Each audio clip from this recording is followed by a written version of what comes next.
नमस्ते बच्चों, आज से हम आपके लिए 10वीं क्लास का चैप्टर वाइज अध्ययन करने जा रहे हैं। तो आज चैप्टर 1 रियल नंबर वास्तविक संख्याएं पढ़ेंगे। आपके लिए हमने हर चैप्टर में छोटे छोटे 5 या 6 जितने में भी समाप्त हो जाएं वीडियो तैयार किए हैं, ताकि आप उन छोटे छोटे हिस्सों में विषयवार उसे अच्छे से समझ लें। बस तो हो जाइए तैयार। आप बड़े अच्छे से देखिए, लगन के साथ कीजिए, अभ्यास कीजिए। बहुत आसान है गणित के सभी अध्याय। तो आज हम कर रहे हैं रियल नंबर, जिसमें पार्ट 1 में आपको करवा रहे हैं यूक्लिड डिवीजन एल्गोरिथम। अब तक यदि आपने सब्सक्राइब नहीं किया है तो आप सब्सक्राइब कीजिए चैनल को, ताकि आपको पता चलता रहे आने वाली वीडियो के बारे में कि कब कब कौन कौन से चैप्टर की वीडियोस आ रही हैं। हम लगातार आपके पास सभी अध्याय की वीडियो लेकर आएंगे, ताकि आप गणित और आसानी से समझ सकें। ठीक है, तो बेल आइकॉन दबाइए, शेयर कीजिएगा। आगे चलते हैं। पार्ट 1 में हम पढ़ेंगे यूक्लिड डिवीजन एल्गोरिथम। थोड़ा सा बता दें आपको इसके साथ। पार्ट 2 में यूक्लिड डिवीजन लेमा, दोनों मिलते जुलते नाम है, इसके बारे में हम अभी विस्तार से चर्चा करेंगे। फंडामेंटल थ्योरम ऑफ अर्थमेटिक, ये पार्ट 3 में आपको दिखाई देगी।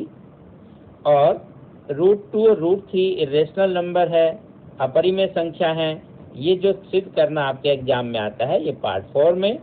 और decimal expansion of rational number, परिमेय संख्याओं का दशमलव प्रसार और उनसे रिलेटेड जो भी क्वेश्चन एग्जाम में आते हैं, वो पार्ट 5 में दिखाई देंगे। और फिर पार्ट 6 में आपका हो गया पूरे रिवीजन के लिए टेस्ट पेपर कि किस किस तरह के क्वेश्चन परीक्षा में आपके लिए उपयोगी रहेंगे। ठीक है, तो हो जाइए तैयार। हम पढ़ते हैं पहले पार्ट में। आइए, यदि एक संख्या हम 7 लेते हैं और 7 को हम 3 से भाग करते हैं, तो 3 दूनी 6, ऐसे ही भाग करते हैं, 1 शेषफल बचा। ये हमने 7 को 3 से भाग किया। तो आप बताइए, इसमें कौन कौन सी संख्याओं को किस किस नाम से आप लोग जानते हैं। हम पहले ये पिछली कक्षाओं में पढ़ चुके हैं, एक बार फिर से आइए आपका रिवीजन कर लें। तो जो 7 है, जिसको हम भाग कर रहे थे, इसको आप क्या बोलते हैं? भाज्य, यानी कि डिविडेंड। और जो आपका 2 आया 3 से भाग करने पर, 3 दूनी 6, इसे क्या बोलते हैं? भागफल, क्वोशिएंट। और जिससे भाग कर रहे हैं वो आपका भाजक, जैसे यहाँ 3 है। और 3 दूनी 6 के बाद जो 1 बच गया, इसे बोलते हैं शेषफल, यानी कि रिमाइंडर। बिल्कुल, आप ये भली बात अच्छे से जानते होंगे, आपके रिवीजन के लिए हमने सिर्फ ये लिखा। आओ इसी के बारे में थोड़ा सा और पढ़ें हम। इसका मतलब हुआ 7 को हम इस तरह से लिख सकते हैं कि 3 गुना 2 जमा 1। तो 3 दूनी 6 और 1 कितना हो गया? 7। अच्छा बताइए, क्या ये कोई मुश्किल काम है ना? आसान सा। बस इसी आसान सी चीज को एक दूसरे नाम से हमें फिर पहचान मिली, वही बात आप करने जा रहे हैं। तो 7 को हम लिख सकते हैं 3 गुना 2 जमा 1। अच्छा, जैसे हमने 7 को 3 से भाग किया, यदि हम 17 को 3 से भाग करते तो 3 पंजे 15 और 2 17। 3 से किसी और संख्या को भी भाग करते, मान लीजिए 18 को भाग करते हैं, तो 3 गुना 6 18 और शेषफल क्या बच गया? 0। जी बिल्कुल। तो इसे हम एक नोटेशन के रूप में ऐसा लिख लेते हैं, a = b × q + r। a मतलब वो संख्या जो हम भाग कर रहे हैं, जैसे हम क्या बोल रहे थे? जी, भाज्य। और b आपका भाजक है, डिवाइजर। q आपका क्वोशिएंट है, मतलब भागफल। और r आपका क्या है? शेषफल। तो a भाज्य, q आपका भागफल, b भाजक और r शेषफल। Dividend, divisor, quotient and remainder. ये a = bq + r जिस रूप में लिखा गया, वैसे तो आप ये सभी जानते हैं कि इसमें कोई खास बात नहीं है, बट इसी को यूक्लिड ने एलिमेंट नाम की पुस्तक में दर्ज किया प्रथम बार, और इसी को हम बोलते हैं यूक्लिड लेमा। ठीक है, Euclid lemma, Euclid division lemma आप कह सकते हैं, यूक्लिड विभाजन प्रमेय का। तो ये आप इसे बोलते हैं। एल्गोरिथम अलग है, उसमें क्या है, हम कंप्यूट करते हैं, टेक्निक है कंप्यूट करने की, मिलते जुलते नाम है, आपको उससे कंफ्यूज नहीं होना बिल्कुल भी। जो आर होता है यहाँ पर शेषफल, ये जिससे हम भाग दे रहे हैं उस संख्या से छोटा होता है और 0 से बड़ा भी हो सकता है और 0 भी हो सकता है। तो r यानी कि शेषफल 0 से आरंभ होकर b से छोटा होता है। b कोई भी आपका पूर्णांक हो सकता है, धनात्मक पूर्णांक की बात यहाँ पर हम करेंगे, ठीक है।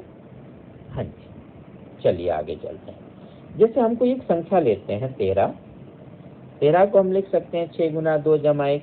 यहाँ पर हम क्या कर रहे हैं, 13 को 6 से भाग दिया, तो 13 को 6 से भाग दिया तो 2 आपका भागफल हुआ, 1 शेषफल हुआ। अच्छा, हम अगर 14 को 6 से भाग देते तो शेषफल 2 बचता, और 15 को देते 6 दूनी 12 तो शेषफल 3, 16 को भाग करते तो शेषफल 4, और 17 को भाग करते 6 से तो शेषफल 5। हम क्या बताने की कोशिश कर रहे हैं कि कोई भी संख्या हो, अगर हम जैसे 6 से ही भाग कर रहे हैं तो शेषफल क्या आ सकते हैं, 1 आ सकता है, 2 आ सकता है, 3 आ सकता है, 4 आ सकता है, 5 भी हो सकता है, लेकिन अगर 18 ही हो तो हो सकता है शेषफल क्या हो, 0। यही बात हम पीछे कर रहे थे कि जो शेषफल है वो आपका 0 से लेके और जिससे भाग दे रहे हैं, जैसे यहाँ भाजक भी है, उससे कम होता है। यही बात हम आपसे कर रहे हैं। तो यदि हम 6 से भाग करेंगे तो शेषफल क्या हो सकते हैं, 0, 1, 2, 3, 4, 5। यही बात कही यूक्लिड डिवीजन लेमा में कि a = bq + r। यदि हम संख्या को लिखें, a कोई आपका पूर्णांक है, यहाँ धनात्मक पूर्णांक की बात कर रहे हैं, b भी आपका कोई पूर्णांक है, और q जो आपका भागफल है, तो शेषफल जो भी होगा वो भाजक से कम होगा और 0 से लेके भाजक से कम तक हो सकता है, ठीक है। तो जो 6 है यहाँ पर, ये क्या है, किस रूप में हो गया, ये आपका b हो गया। ये संख्या कोई भी a हो सकती है, ऐसे कोई भी आपका भागफल हो सकता है और कोई भी रिमाइंडर। बस इसी लिखने को हम बोलते हैं यूक्लिड डिवीजन लेमा, यही बताया गया इसमें। इसके कुछ अनुप्रयोग हैं जिसकी हम बात करेंगे, लेकिन अभी हम पढ़ते हैं यूक्लिड डिवीजन एल्गोरिथम। उसमें क्या है, यूक्लिड डिवीजन एल्गोरिथम में ये टेक्निक है कंप्यूट करने की, अभिकलन करने की एक तकनीक है, और इससे ज्यादा कुछ नहीं, जिसमें हम स्टेप वाइज काम करते हैं और यूक्लिड विभाजन प्रमेय का मतलब यूक्लिड डिवीजन लेमा का हम इसमें इस्तेमाल करते हैं जी। तो आइए, जैसे मान लीजिए हमें 8 को भाग करना है, तो हम क्या करते हैं, 6 कम 6, और शेषफल आपके पास कितना बच जाएगा, 2। अब फिर अगर हम यहाँ 6 को 2 से भाग करें तो ये पूरा पूरा भाग हो जाता है और आपके पास शेषफल कितना आ जाता है, 0। याद आया कुछ आपको जी। हम ऐसे भाग विधि से पिछली कक्षाओं में एचसीएफ निकालते थे, महत्तम समापवर्तक। बिल्कुल इन्हीं को जब हम a = bq + r में लिखते हैं तो कहता है कि यूक्लिड डिवीजन एल्गोरिथम, मतलब यूक्लिड के विभाजन की अभिकलन विधि से आप एचसीएफ याद कीजिए। तो हमें बड़ा थोड़ा अजीब सा लगने लगता है कि हमें कैसे लिखना है। तो कुछ नहीं, जो आप पहले करते आए वही है कि 6 और 8 का एचसीएफ अगर आप करना है तो जो विभाजन की विधि है जो आप पिछली कक्षाओं में सीख चुके हैं, जैसे यहाँ पर आपको बताया गया, इसी को दोहराना है। अब इसको लिखने का ढंग क्या है, एचसीएफ कौन सा होगा, जैसे ही शेषफल आता है, अगर शेषफल 0 आ जाता है तो जिससे भाग कर रहे होते हैं, जो भाजक होता है, वही आपका क्या होता है, एचसीएफ। अब इसको लिखना सीखते हैं। 8 को हम क्या लिख सकते हैं, 6 गुना 1 जमा 2। वो हम यहीं से नकल करके लिखेंगे, दाहिनी तरफ जो हमने लिखा है इसी से नकल करके आप ऐसा लिख सकते हैं। अब आगे जो 6 बचा उसमें हमने क्या लिखा, 2 गुना 3 और जमा में 0। तो आपने देखा कि यहाँ जो 2 भाजक है, डिवाइजर है, जिससे हम भाग कर रहे हैं, वो एचसीएफ कहलाएगा कब, यदि आपका शेषफल 0 हो जाए तब। बस इतनी सी बात है। तो ऐसे जब भी आपको कहे कि यूक्लिड डिवीजन एल्गोरिथम के मेथड से एचसीएफ निकालना है तो कोई खास मुश्किल सवाल नहीं है, यही आसान सी बात करनी है। और बच्चों, ये बोर्ड की परीक्षा के दृष्टि से भी बहुत उपयोगी है, क्योंकि ये एक सवाल आपका आता ही आता है, बस संख्याएं बदलती रहती है। जैसे आइए 12 और 70 का आपको HCF हाईएस्ट कॉमन फैक्टर महत्तम समाप्त वर्तक ज्ञात करना है। तो वही हम 70 को 12 से भाग करेंगे तो 12 का पहाड़ा जहाँ तक आप पढ़ सकते हैं 12 × 72 ज़्यादा हो जाता है, इसलिए 12 × 5 = 60, शेषफल में कितना हो गया 10। अब जिससे भाग कर रहे थे वो आपका भाज्य हो जाएगा, तो 12 अंदर 10 से भाग करेंगे, 10 एकम 10, शेषफल कितना बचा 2। अब 2 से भाग करेंगे और जो पहले जिससे भाग कर रहे थे वो आपका भाज्य हो जाएगा, तो 2 × 5 = 10 और यहाँ ये पूरा पूरा भाग होकर 0 आ गया। जैसे ही शेषफल 0 आता है जो भाजक है, जैसे यहाँ पर कौन है 2, तो आपका ये 2 क्या कहलाएगा HCF। बस अब इसे हम A = BQ + R के रूप में लिखते हैं। तो आपके पास 70 लिखा गया, 12 × 5 = 10, जो आप आसानी से अपने दाहिनी वाली तरफ से देखकर लिख सकते हैं, जिसे करने में आपको कोई परेशानी नहीं होगी। अगली बार ये जो 12 है जिससे भाग कर रहे थे ये भाज्य की जगह आ जाएगा और जो आपका शेषफल था वो आपका भाजक बन जाएगा, ये आप ध्यान रखें। फिर 10 इधर 2 से भाग किया, 2 × 5 = 10, 12 यहाँ आ गया था, 10 इधर आ गया था, ऐसे अगली दशा में चला गया, 10 इधर, ये शेषफल इधर। हर बार ऐसा करेंगे तब तक जब तक आपका शेषफल 0 नहीं आ जाता, और जैसे 0 आएगा तो भाग करने वाली संख्या मतलब भाजक डिविजर ये आपका क्या कहलाती है HCF। जैसे ही रिमाइंडर 0 होता है इसको आप HCF लिख देते हैं। ये बहुत ही आसान विधि है, इस तरह से आप निकालेंगे। तो ये हुआ A = BQ + R, मतलब यूक्लिड डिवीजन लेमा के प्रयोग से यूक्लिड डिवीजन एल्गोरिदम का यूज करते हुए, क्योंकि हम यहाँ अभिकलन कर रहे हैं, स्टेप वाइज काम कर रहे हैं, तो ये यूक्लिड डिवीजन एल्गोरिदम हुआ। एक और सवाल लेते हैं, HCF ऑफ 144 एंड 198।